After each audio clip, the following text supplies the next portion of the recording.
शहर की कच्ची बस्ती में एक गरीब मजदूर कालू रहा करता था। कालू के घर में उसकी पत्नी जानकी थी। जानकी लोगों के घरों में झाड़ू पोछा करके कुछ पैसे कमा लेती थी और वहीं कालू किसी तरह मेहनत मजदूरी करके 2 वक्त की रोटी का जुगाड़ कर लेता था।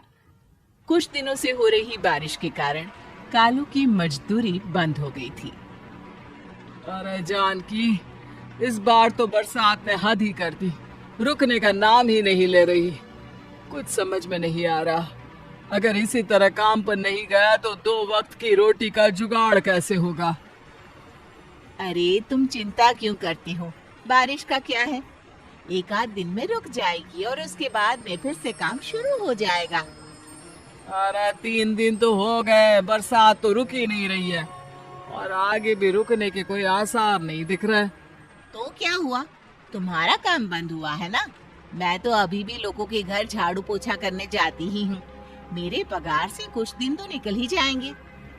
अरे घर का खर्चा तो हम किसी तरह चला लेंगे जानकी, लेकिन ये जो छत टपक रही है इसका क्या करेंगे? ये बात तो आपकी सही है। हमारी झोपड़ी अब काफी पुरानी हो चुकी है और इसके छप्पर में भी कई सारे छेद हो गए हैं। रात भर पानी टपकता रहता है। अरे मैं भी इसी बात से बहुत परेशान रहता हूँ। कहीं किसी दिन ज्यादा बारिश आ गई तो हमारी झोपड़ी टूट कर बिखर ना जाए। राम राम राम, ऐसी अशुभ बातें क्यों करते हो? अरे ऐसा कुछ नहीं होने वाला। ये झोपड़ी ही तो हमारा सब कुछ है। अगर यही नहीं रही तो हम जाएंगे कहाँ? ठीक है जानकी, जब तुम्हारी पगार मिल जाएगी तो कुछ पैसे बचाकर झोपड़ी के छप्पर की मरम्मत करवा लेंगे। शायद हमारी परेशानी कुछ कम हो जाए। ठीक है जी, अब ना ज्यादा परेशान मत हो। ये लो, खाना खा लो और सो जाओ। सुबह मुझे भी जल्दी काम पर जाना है। जानकी और कालू अपनी झोपड़ी में सो गए। रात को अचानक से बहुत तेज बारिश शुरू हो गई। धीरे धीरे बारिश का पानी कालू की बस्ती में भरने लगा। पानी भरते भरते झोपड़ी के बाहर तक पहुंच गया था। सुबह के वक्त जब कालू और जानकी सोकर उठे, हे भगवान, ये क्या हो गया? बारिश का पानी तो हमारे घरों तक पहुंच चुका है। अब मैं काम पर कैसे जाऊंगी? रहने दो जानकी, तुम आज काम पर मत जाओ। ऐसे पानी से निकल कर जाओगी और बीमार पड़ गई तो लेने के देने पड़ जाएंगे। लेकिन अगर नहीं गई तो मालकिन लोग नाराज हो जाएंगे। आप जानते हैं ना, बड़ी मुश्किल से 1 दिन की छुट्टी भी नहीं देती है। अरे लेकिन जानकी, झोपड़ी के बाहर तो पूरी बस्ती में पानी भरा है, तुम जाओगी कैसे? जानकी जैसे तैसे करके काम पर चली जाती है, लेकिन अगले दिन फिर से बहुत ज्यादा बारिश होती है और बस्ती में ज्यादा पानी भर जाता है। आज तो मैं तुम्हें किसी भी तरह काम पर नहीं जाने दूंगा। अरे अगर तुम्हें कुछ हो गया तो क्या होगा? ठीक है, तुम ठीक ही कहते हो। आज नहीं जाती। अगर मालकिन नाराज हो गई तो मना लूंगी किसी तरह। अरे मनाने वाली क्या बात है? जब तुम बताओगी कि हमारी झोपड़ी में पानी भर गया है तो वो खुद ही समझ जाएंगे ना।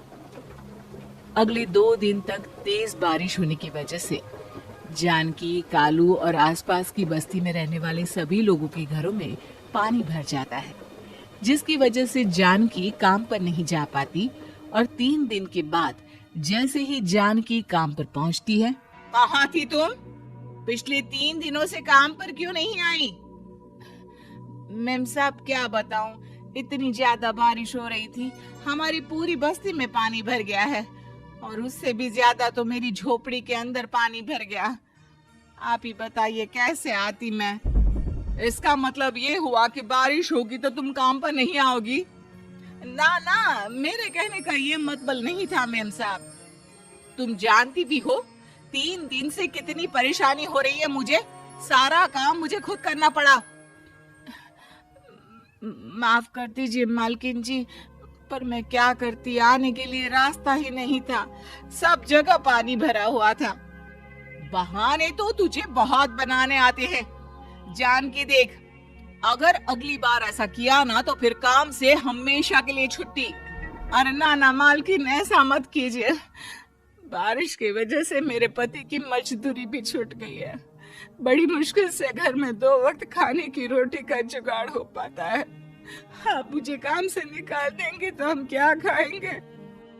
अगर इतनी ही चिंता है तो फिर रोजाना काम पर आया करो। चलो अब जल्दी से जाकर घर का सारा काम करो। बारिश रुकने का नाम ही नहीं ले रही थी। पूरे शहर में बाढ़ जैसे हालात बन गए थे।